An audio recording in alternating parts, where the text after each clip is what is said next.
Squirrel Tribe 2.0. What is up, my dudes? I've missed you. It's been way too long. I'm so sorry.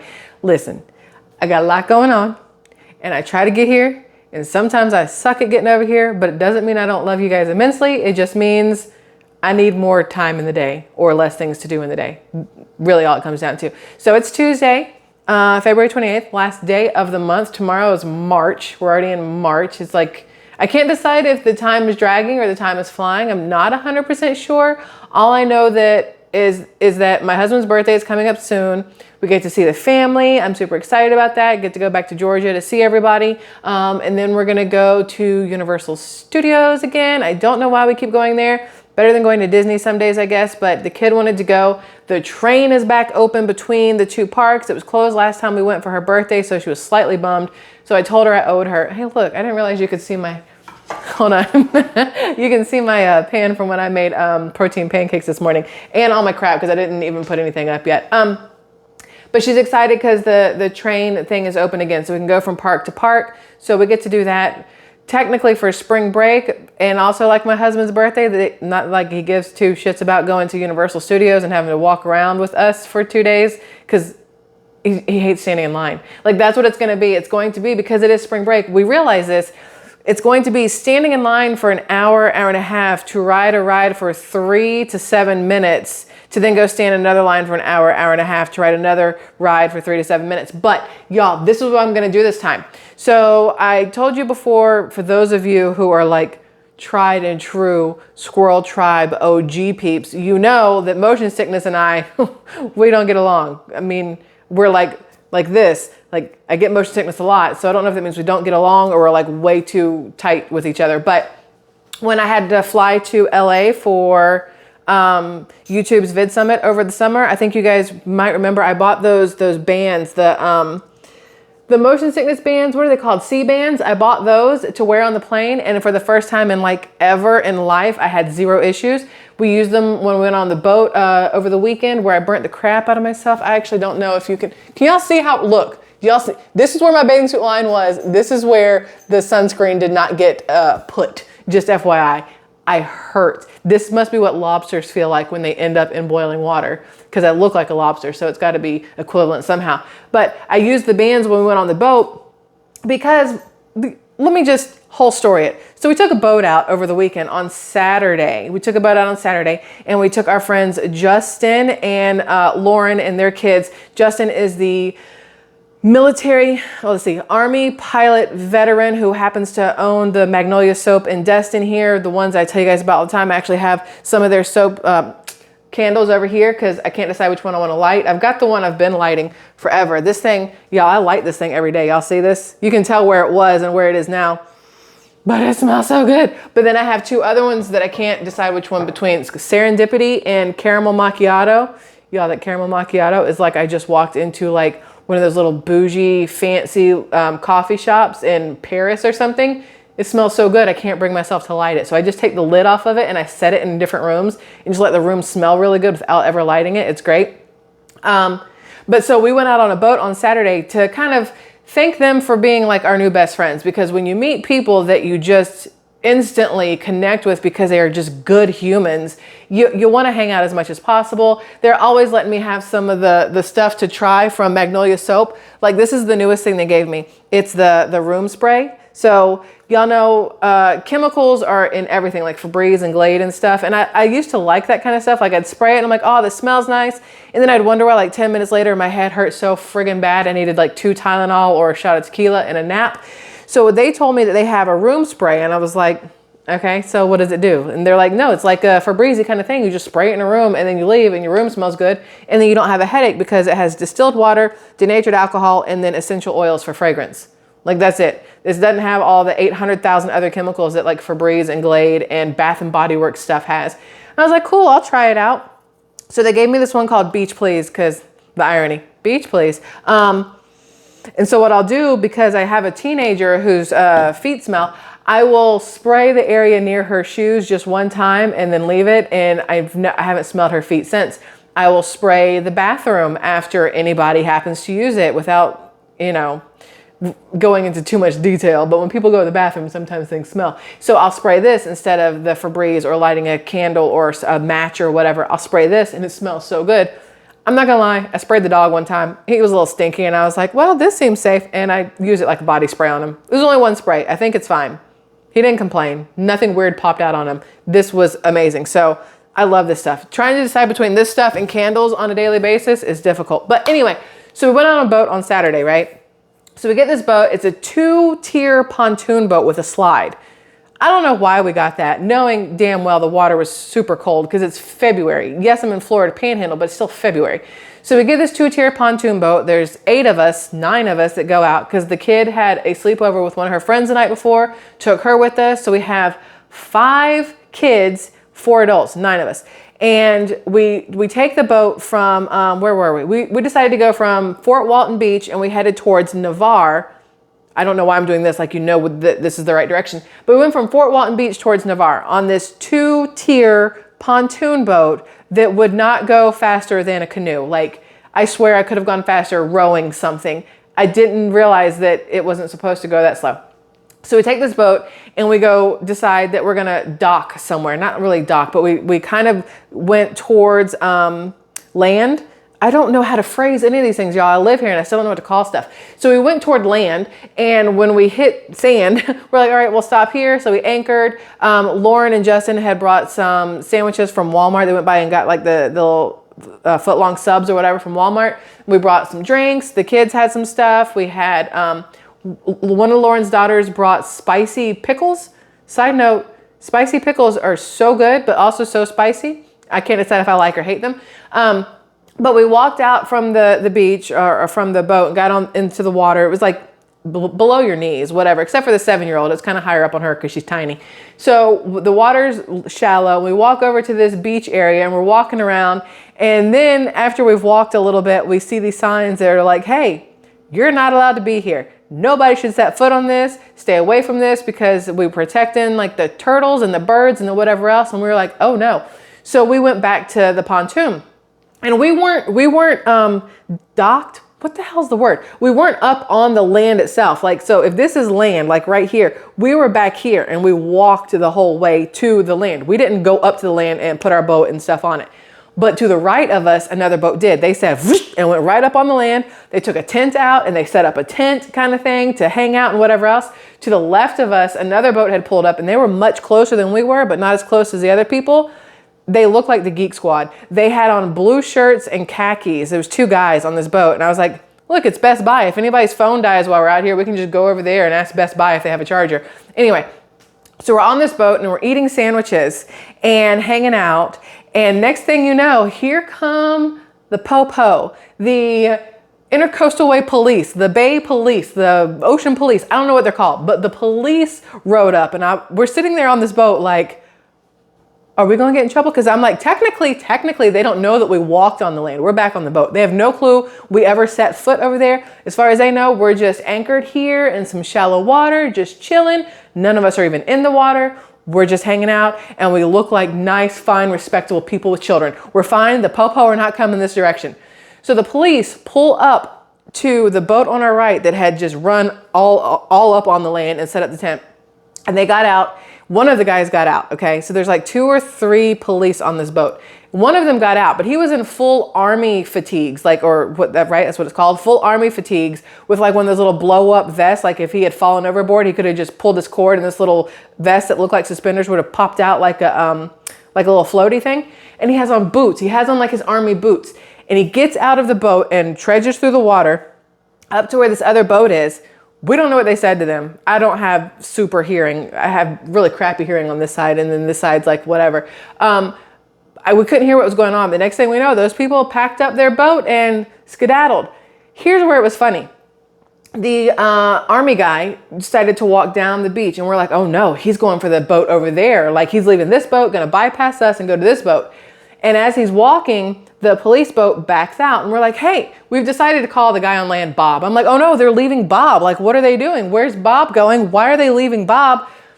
But what we forgot, when Bob got closer to where we were like, kind of like this, we had been on land and one of the girls had made a sand castle kind of thing. And then we just left it there. And we're like, oh no, Bob's gonna see our sand castle and realize we went up on there, and then he's gonna have to tread out through the water to come yell at us. The police are headed our way.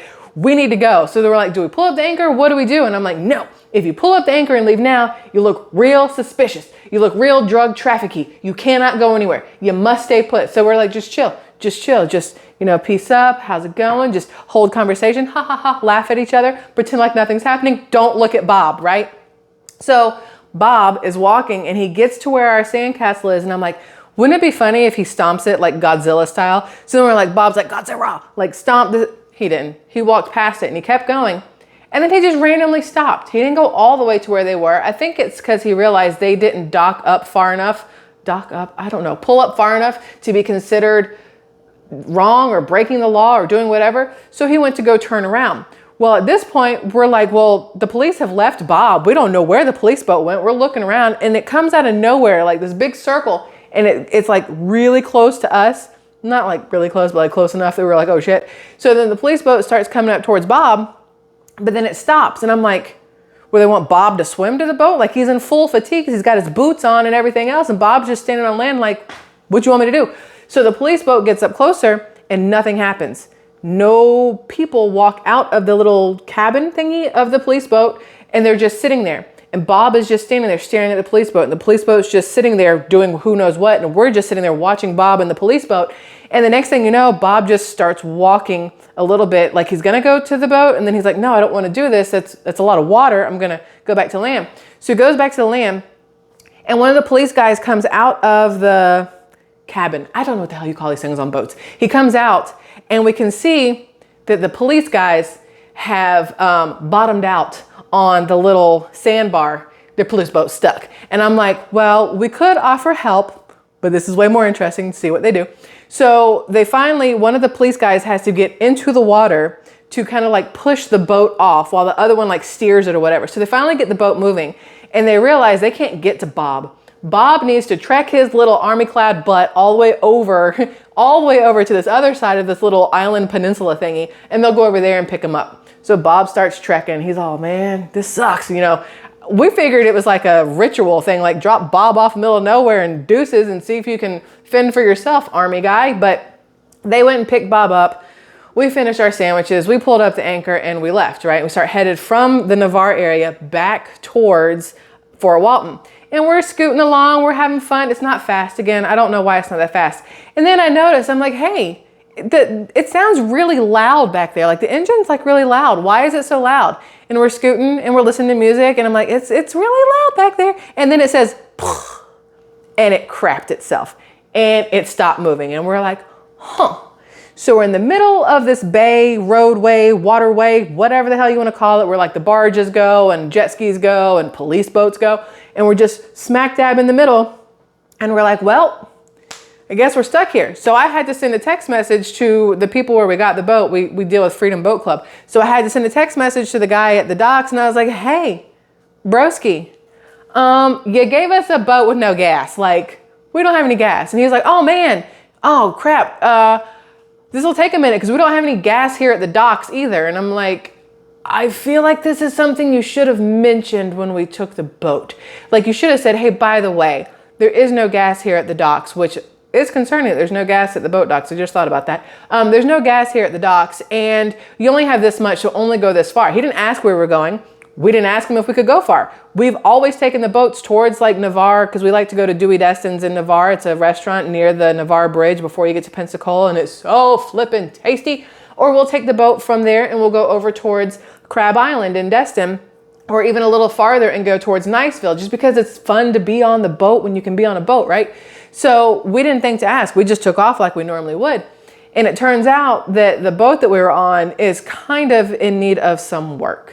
It needs a little mechanical help because it isn't running the way it should. Now here's where this becomes a big deal. We have to pay for the fuel also. We have to pay like $7 a gallon for fuel when we get back, plus a $12.50 fill it up for us fee, right? So this gas that we went through, I don't know how many gallons we had, like 23 gallons. We should not have run out of 23 gallons. That's like you filling up the tank on your car and driving from where you are to 15, 20 miles down the road and being completely empty. That doesn't make sense. There's no reason we should have run out of fuel, especially while we were anchored for the majority of the time we were out. We didn't have the boat running. There's no point. Why do we need it to run? So run out of gas, boat's just sitting here in the middle. And we're like, all right, well, I guess we need to drop the anchor so we don't start floating anywhere. Well, too deep. Anchor doesn't go down all the way. So we're just sitting there and we're just watching how we're drifting. And I'm like, well, at first it was, if we jumped overboard, we could probably swim to that side over there. And then it became, well, if we jumped overboard, we could almost touch that side right there. We realized we're getting closer to docks and boats. And I'm like, so what happens when this boat that we have taken out from Freedom Boat Club that has now run out of gas, then just like floats into docks and boats? Are we on the line for that? Are they on the line for that? Who's on the line for that? But before any of that could happen, the dude from Freedom Boat Club showed up with extra gas to put into the boat so that we could make it back, which was lovely. On the way, I forgot to tell you guys, on the way to Navarre, we were followed by, I like to call sky pigeons or ocean pigeons, but they're really seagulls. They were following us because we had little things of popcorn, and the little girls, the 7 and 12-year-old, wanted to throw popcorn at the sea pigeons, and they were catching it. And then one of them threw a hot flaming Cheeto, and out of nowhere, I think that sea pigeon must have been like, this is the best shit ever, because like 5 other ones showed up, and we were just being followed forever by seagulls, sea pigeons, ocean pigeons, whatever you want to call them. So that was kind of interesting, throwing popcorn at seagulls. I don't know if that's a bad thing or not. Don't judge me. They seem to enjoy it greatly. So then we get back off the boat and whatever else. And as soon as we got off the boat, I realized, self, you probably effed up, because if you turn your head like this, it hurts because of how tight your skin is, because of how much you burnt yourself. So that was that. What was the point in telling you the story of Saturday? Oh, just to tell you why I was burnt, right? That's the whole reason behind the story? Yeah? Sure. So what I wanted to mention to you guys today, just because I saw this article and I was like, really? Like, how? So let me tell you this article. This is the title of the article. I saw this and I was like, self, you gotta tell the tribe. So listen, Pennsylvania, Chick-fil-A, the Lord's Chicken, the My Pleasure people, the one, but like not in a gross way, but like the ones who are like, everybody is great and we love everybody and everybody can have whatever they want because we love you. Chick-fil-A bans children under 16 from eating in restaurant. I was like, my Chick-fil-A would never. I don't know who franchised this one, but no, boo-boo. Like, who? So I was like, I gotta figure this out. So I pull up the article, and this is in Royersford, Pennsylvania. Royersford. I don't know how to say that. I guess because I'm Southern and it sounds real dumb to me. But a Chick-fil-A franchise in Pennsylvania announced a new policy that bans children under the age of 16 from eating in the restaurant without an adult present. Now, I haven't been to a restaurant and seen any 4-year-olds just chowing down on French fries without a guardian anywhere. So I'm guessing that what they're really worried about are like the 12 to 15-year-olds who can show up and act like complete freaking morons, which we actually experienced that a couple weeks ago. I'll tell you that after this. But it says here that the Royersford restaurant said it made the decision because of poor behavior on the part of children who had been dropped off at a local bounce park and then walked over to a Chick-fil-A. We contemplated long and hard before posting this, but decided it was time, the franchise said in a statement posted on its Facebook page. While we love being a community restaurant and serving guests of all ages, some issues need to be addressed. The restaurant said the children and teens are loud. They use explicit language, throw food and trash on tables and the floor, vandalize furniture, steal decorations, and disrespect employees. Reaction to the announcement on Facebook were mixed, with one commenter referencing Chick-fil-A as a Christian-owned company and suggesting the franchise should be assisting the youth rather than banning them. As a company that is guided by Christian values, I have to wonder if this action is what Christ would have wanted. Where in the Bible does it say, "Thou shalt turn away youth who clearly need guidance"? From the Lord's Chicken is how they should have finished that, by the way. The franchise explicitly said that it was not blaming parents for the decision. Okay, children and teens are learning to navigate the world free from supervision and often push the boundaries, the franchise said in the post. We simply can't let them push those boundaries anymore at our restaurant. We encourage you to talk to your children and ask about behaviors they have seen and perhaps participated in. And here's my thought process on that. If you want to teach them how to grow up and be non-little shithole citizens, then consequences for their actions. If they come in and they act like a fool, call the popo, okay? Or call their parents. Be like, hey, listen, Junior, Who's your mama? Where your mama? Where your daddy? Give me a phone number. I'm gonna call them. And if they're like, oh no, screw you. Okay, 5-0 it is. And you call the police and you say, disruptive children, and go about it that way. Banning them doesn't teach them anything at all. It just shows that they can't do that dumb shit there. They can go over there and do it instead. Let them in your restaurant. And if they act a fool, repercussions for your actions. You know what I'm saying? So just on topic, but different. The kid and the man and I went to a Chick-fil-A after a school soccer game one day. We took her friend with us because they went to the soccer game together. We were going to take her home. And I was like, man, I'm hungry. Are y'all hungry? And they're like, yes, please. So we stopped at Chick-fil-A. We go inside to eat. We order everything together. And I said to my kid, I said, kid, because I trust you, get the hell on. Go sit over there with your friend. Don't sit with your dad and I. Let us have a little time to ourselves and y'all do what you do over there. Don't be jackasses. Literally all I said, don't be jackasses. So her and her friend went and sat at a table. The man and I sat over here. There was like a couple tables in between us. So this is actually important. So the entrance to the restaurant and where you order is over here. And we ordered and we walked over here. So then, look, I feel like I'm doing the Thriller thing, you know, whatever. Oh, stupid. So we went to sit down. The kid was over here by the window with her friend. Then there was a table in the middle, like picnic table style right here. And then the man and I sat over here. So we were only one table separated us, right? So the food comes out. They bring it to us because we've got the little placard thing. And then I say, hey, kid, come get your crap. So she comes, gets her food. She goes sit down with her friends. Friend, just the one. So we start eating and these two boys come in. Okay, these two teenage boys come in. And I hear my kid go, ugh. And I was like, oh, she knows them. This should be interesting. When you're that vocal on your ugh, that means you don't like them and they annoy you. Or you love them and want to pretend they annoy you. I wasn't sure which way, so I had to pay attention, right? So these two boys go to the counter at Chick-fil-A. And one of them orders like something. I don't know what the hell these kids did. They ordered like a water or a Powerade or something stupid. And then they came over to where my daughter and her friend were. And they were, if you've ever seen the movie Cruella, the newest one with the chick from Scarlet Letter, what's her name? Can't think of her name. Anyway, if you've seen that new movie Cruella, the ones who play the guys who normally would have kidnapped the dogs in the original cartoon, the tall, skinny one and the like short, fat one, that's what these two boys look like.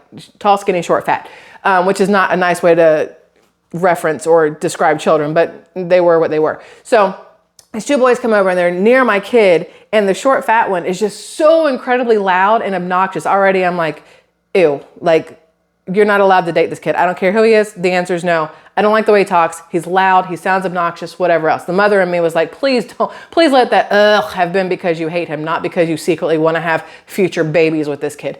So they start doing whatever. And then they're like, hey, let me have some French fries. And my kid's like, no, go buy your own shit, right? So they finally leave them alone. They sit at the table right next to them and behind us.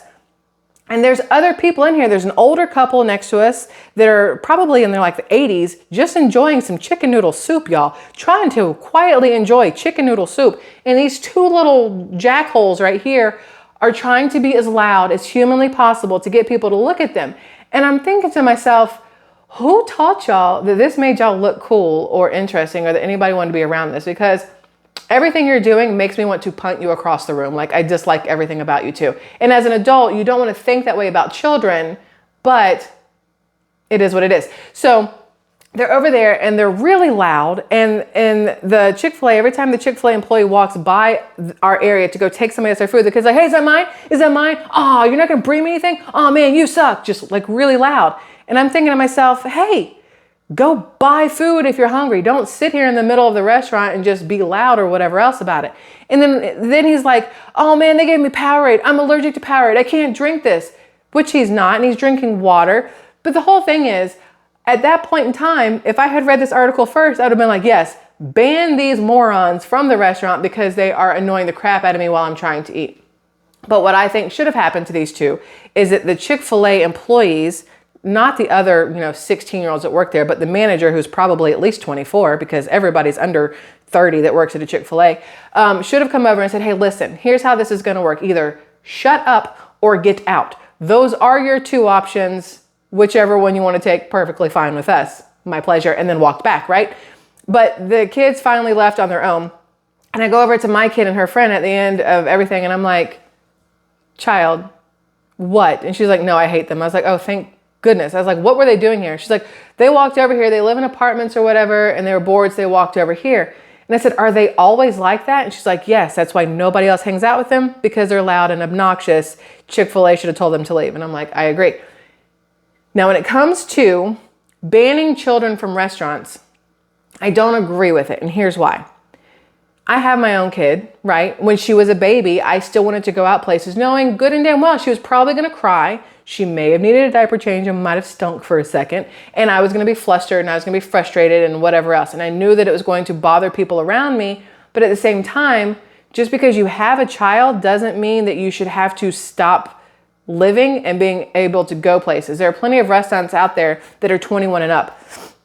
If you really don't want to have to be bothered with children, go to a 21 and up restaurant. If you really don't want to be bothered with children at like a Chick-fil-A, try to sit farther away from them. Or if they're doing something stupid, you be the one to be like, hey, yo, officer, come get these little jackasses out of here because I can't. It's perfectly fine. Same thing with airplanes. People who are like, oh my God, move that baby. I did not pay all this money to sit next to a crying baby. Well, unfortunately, yeah, you did. What are you going to do? You know what I mean? You can't, it's like saying, oh, I would much rather not have old people near me because like the way they chew, I just don't like it. Could you like ban old people? You can't do that. So banning children is the same kind of thing. I don't think that it should be allowed. If your establishment, if your location happens to be a certain age and up, that's one thing. But saying you can't be in here to eat unless you have a parent with you sounds wrong, although I can also see how it should also be okay at some areas.